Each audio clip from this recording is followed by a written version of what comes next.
This hearing of the Subcommittee on State and Foreign Operations and Related Programs of the United States Senate Appropriations Committee will come to order. Mr. Nathan, we are grateful that you are joining us today. We will have one witness today, Scott Nathan, CEO of the Development Finance Corporation. I'll make some brief opening remarks. I believe my ranking member will join us by then, but if not, we'll then proceed with your opening testimony and then proceed to a round of questions of the members of the subcommittee.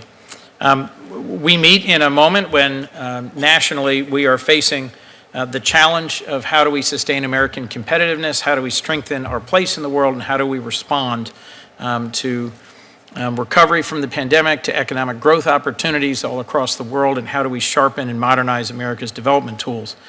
This hearing is an opportunity to review the successes, challenges, and lessons learned for the Development Finance Corporation and to discuss ways we can help strengthen the DFC's implementation of its mandate.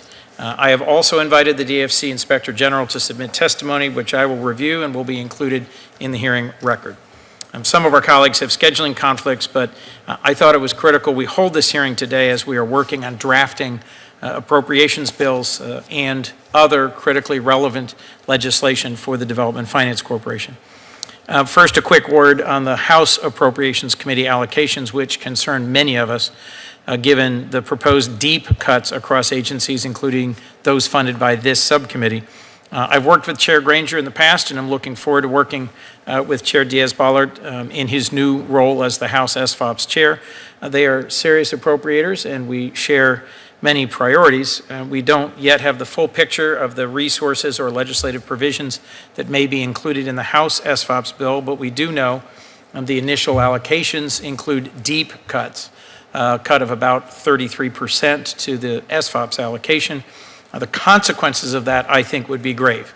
Underinvesting in our global diplomatic and development professional workforce, failing to pay our treaty dues on time, failing to provide credible alternatives to countries seeking development finance, investment in infrastructure and modernization, stepping back from our global leadership in confronting Russian aggression, countering PRC economic coercion, and addressing truly global threats to stability like terrorism, corruption, and climate change. I don't think we can compete globally and do our job by the American people by slashing funding and turning inward. This will make for a particularly challenging and engaging appropriations process between the House and the Senate. Moving on to today's topic, the DFC was established through strong bipartisan support for modernizing U.S. foreign assistance. It was broadly recognized at the time many of us worked on the BUILD Act that by expanding the tools we have for leveraging private sector capital, we could achieve a greater impact on development and advance our broader foreign policy objectives.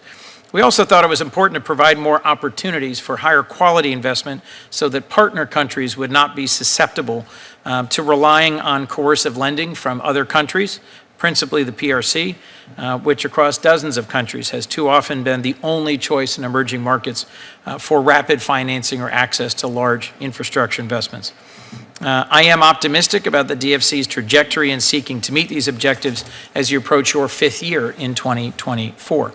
Over the relatively brief time that the DFC has been operational with its current authorities and mission and mandate, including under two administrations with some significant differences in the administration's priorities, I've been impressed with the DFC's progress in using the new tools provided by Congress.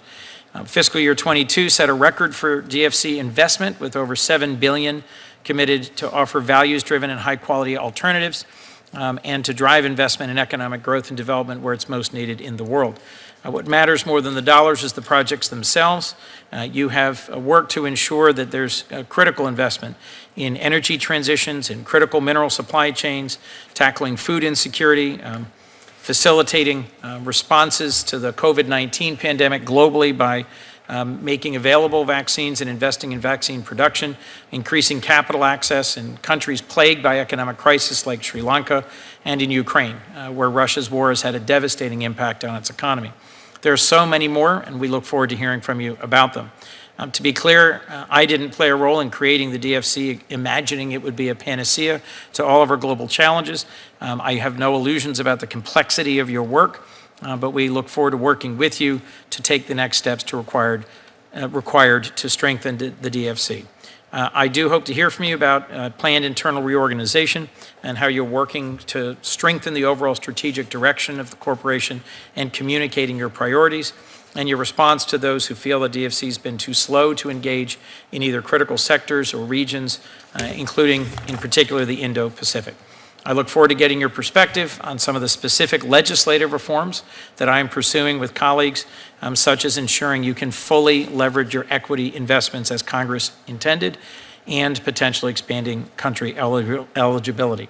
So Mr. Nathan, thank you for joining us. We have a great deal to discuss. I am not anticipating the imminent arrival of my ranking member, and so let me briefly introduce you to the other member of the subcommittee is with us. Scott Nathan, you are someone who has served in public life for quite a period of time, educated at Harvard and Harvard Law School. We most recently met when you were working for the White House Office of Presidential Personnel, helping manage the transition adroitly. I very much look forward to your testimony and welcome the members of the committee who have joined us. Mr. Nathan, if you'd address the subcommittee. Thank you.